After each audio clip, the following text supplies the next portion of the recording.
Shrimati K Rama, ഇന്ന് ഒഞ്ചിയമടക്കം party കേന്ദ്രങ്ങൾ നടന്നതൊക്കെ വൈകൃതമാണ് എന്ന് മനു തോമസ് പറഞ്ഞു വിട്ട അതിൻ്റെ അലയൊലികൾ ഇപ്പോഴും അന്തരീക്ഷത്തിൽ നിലനിൽക്കുന്ന ഒരു ദിവസമാണ്. ഇവിടെ സി പി ഐയുടെ സംസ്ഥാന സെക്രട്ടറി ഇത് കൊട്ടേഷൻ മാഫിയ രാഷ്ട്രീയം ഇടത് രാഷ്ട്രീയമല്ല, അത് ചെങ്കുടിക്ക് ചേർന്നതല്ല എന്ന് ഈ ഘട്ടത്തിൽ തുറന്നു പറയുകയാണ്. ഒരു തെരഞ്ഞെടുപ്പ് പരാജയത്തിൻ്റെ പശ്ചാത്തലത്തിൽ വല്ലാത്ത അവസ്ഥയിൽ CPM LDF സംവിധാനം നിൽക്കുന്ന സമയത്താണ് ഈ തുറന്നു പറച്ചിൽ എന്നതും ശ്രദ്ധേയമാണ്. വൈകി വന്ന ഒരു വിവേകമാണോ CPIയുടേത്? നോക്കൂ രഞ്ജിത്ത്, ഇതിനകത്ത് വൈകി വന്ന വിവേകം എന്ന് തീർച്ചയായും അങ്ങനെ ഞാൻ അതിനെ കാണുന്നില്ല. കാരണം ഇതൊന്നും അറിയാത്തവരല്ല CPIയുടെ നേതാക്കന്മാർ.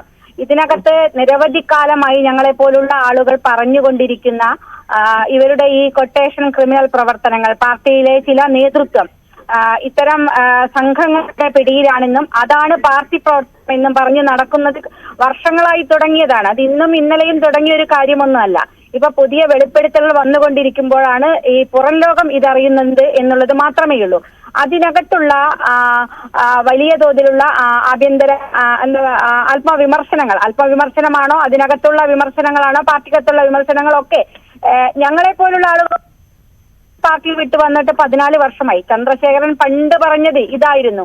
ഇതുപോലെ നിരവധി ശബ്ദങ്ങൾ പാർട്ടിക്കകത്ത് നേരത്തെ ഉണ്ടായിരുന്നു. പാർട്ടിയുടെ വഴിപിഴച്ച പോക്കിനെതിരെ, ഇതുപോലെയുള്ള ഈ ക്രിമിനൽ പ്രവർത്തനങ്ങൾക്കെതിരെ, ആളുകളെ കൊല്ലുന്നതിനെതിരെ, ബോംബ് നിർമ്മിക്കുന്നതിനെതിരെ, ദൈനംദിന സംഘടനാ പ്രവർത്തനത്തിന്റെ ഭാഗമായിട്ട് ഇതുപോലെ കൊട്ടേഷൻ പ്രവർത്തനങ്ങളെ നേതൃത്വം കൊടുക്കുന്നവർക്കെതിരെ ഒക്കെ എത്ര കാലമായി ആ പാർട്ടിക്കകത്ത് പറഞ്ഞുകൊണ്ടിരുന്നപ്പോൾ അതിനൊരു തിരുത്തുണ്ടാകാതെ പുറത്തു വന്നവരാണ് ഞങ്ങൾ.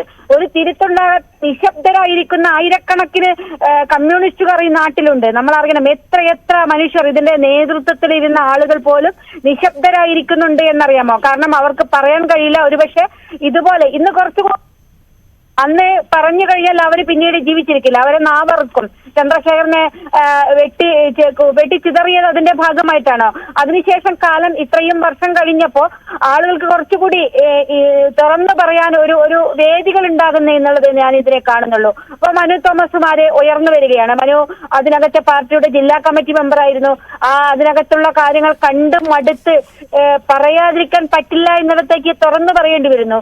കഴിഞ്ഞ ദിവസം നമ്മൾ കണ്ടു, ഒരു പെൺകുട്ടി ബോംബ് നിർമ്മാണമായിട്ട് എരഞ്ഞോളിയിൽ ഒരു പെൺകുട്ടി തുറന്നു പറയാണ്, ഞങ്ങളിത് കണ്ട് മടുത്തു, ഇനി പറയാതിരിക്കാൻ പറ്റില്ല. ചില ഒറ്റപ്പെട്ട ഇപ്പോൾ മനു തോമസിനെ പോലെ ഒരാൾ ദീർഘനാൾ 10, 14, 15 മാസമായി പാർട്ടിയോട് ചേർന്ന് നിൽക്കാതിരുന്ന ഒരാൾ, അദ്ദേഹം വളരെ പെട്ടെന്ന് ഈ വെളിപ്പെടുത്തലുമായി രംഗത്ത് വരുന്ന പശ്ചാത്തലമുണ്ട്. നമുക്കറിയാം, ദുർബലമായ ഒരു രാഷ്ട്രീയ പരിസരത്ത് നിൽക്കുകയാണ് CPM ഇപ്പോൾ, LDF സംവിധാനം ഇപ്പോൾ.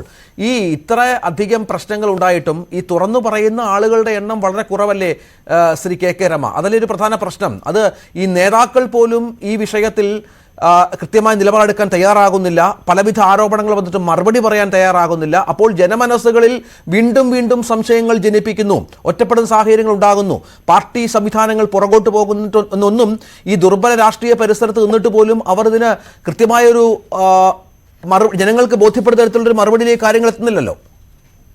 പാർട്ടി നമ്മുടെ ഇവിടെയുള്ള CPM സംവിധാനം അങ്ങനെയാണ്. അതിനകത്ത് നിന്ന് അത്ര വേഗം ഇത്തരം കാര്യങ്ങളൊന്ന് പുറത്തു വരികയോ അല്ലെങ്കിൽ അത് തുറന്ന് ഒരു പരിശോധന നടത്തി തിരുത്തുകയോ ചെയ്യുന്ന ഒരു സംവിധാനം നമുക്ക് കാണാൻ സാധിക്കില്ല. അത് എളുപ്പമല്ല.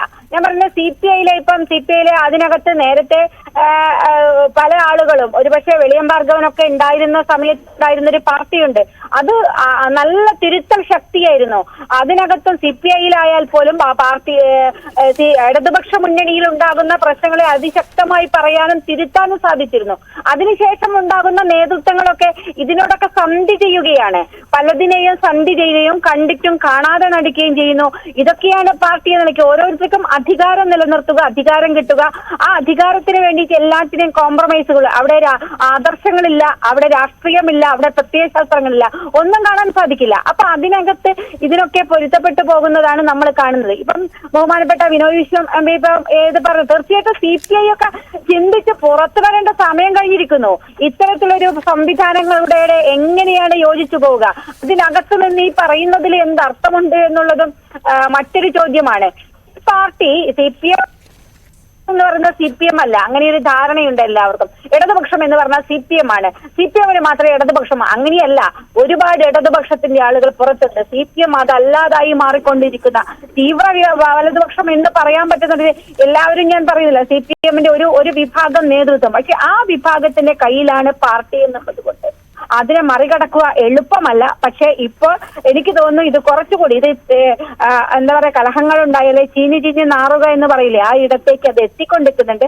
അധികം വൈകാതെ വലിയ തോതിലുള്ള പൊട്ടിത്തെറി. കാരണം നേരത്തെ പിണറായി വിജയനെ ഒന്നും വിമർശിക്കാൻ ആർക്കും ധൈര്യമില്ലായിരുന്നു. ഇന്ന് പിണറായി വിജയനെതിരെ വിമർശനങ്ങൾ ജില്ലാ കമ്മിറ്റികളിൽ നിന്ന് ഉണ്ടായി വരികയാണ്. അപ്പൊ അങ്ങനെ വിമർശനങ്ങൾ ഉണ്ടെങ്കിൽ മാത്രമേ തിരുത്തപ്പെടുകയുള്ളൂ. വിമർശനങ്ങൾ ഉണ്ടാവുന്നില്ല എന്നുള്ളതാണ് ഏറ്റവും വലിയ പ്രശ്നം. ഭക്തന്മാരായി മാറുന്നു CPM-ന്റെ നേതാക്കന്മാർ പലരും. നേതൃത്വത്തിനെ ഭക്തിയോടുകൂടി കാണുന്നു. അവരെ വീരന്മാരായി ആരാധിച്ച് നടക്കുന്നു.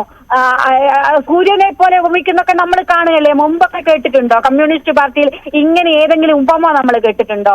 ഈ ഒരു ഭക്തി നമ്മൾ ഏതെങ്കിലും കാലത്ത് കമ്മ്യൂണിസ്റ്റ് പാർട്ടിയിൽ കണ്ടിട്ടുണ്ടോ? എത്ര മഹാന്മാരുടെ വളർത്തിയെടുത്ത പാർട്ടിയാണ്. കയ്യൂരും കരിവള്ളൂരും കാവുമ്പായും ഒക്കെയുള്ള ധീര രക്തസാക്ഷികളെ ഓരോരുത്തർ മനസ്സിലിങ്ങനെ കടന്നു പോകുന്നല്ലേ. അവരൊക്കെ ആ കാലഘട്ടത്തിലെ പാർട്ടി എന്തായിരുന്നു, ഇന്നത്തെ പാർട്ടി എന്തായിരുന്നു? ഇതൊക്കെ തിരുത്തുക എന്നുള്ളതാണ്. ഇത് തിരുത്തി അതിനകത്ത് തന്നെ അതിലുള്ള തിരുത്തൽ ഉണ്ടാകുന്നു എന്നുള്ളത് ഞാൻ പറഞ്ഞ മനു ഒറ്റപ്പെട്ട ശബ്ദമാണെങ്കിലും അത് പ്രധാനപ്പെട്ട ശബ്ദമാണ്. അത്തരം ശബ്ദങ്ങൾ ഇനിയും വരുന്നത്. നമ്മൾ ഒറ്റപ്പെട്ടെന്ന് നിസ്സാരമായിട്ട് അതിനെ കാണുന്നതിൽ ഒരർത്ഥവുമില്ല എന്നുള്ളതാണ് എനിക്ക് തോന്നുന്നത്. ശരി, നന്ദി ശ്രീമതി KK രമ.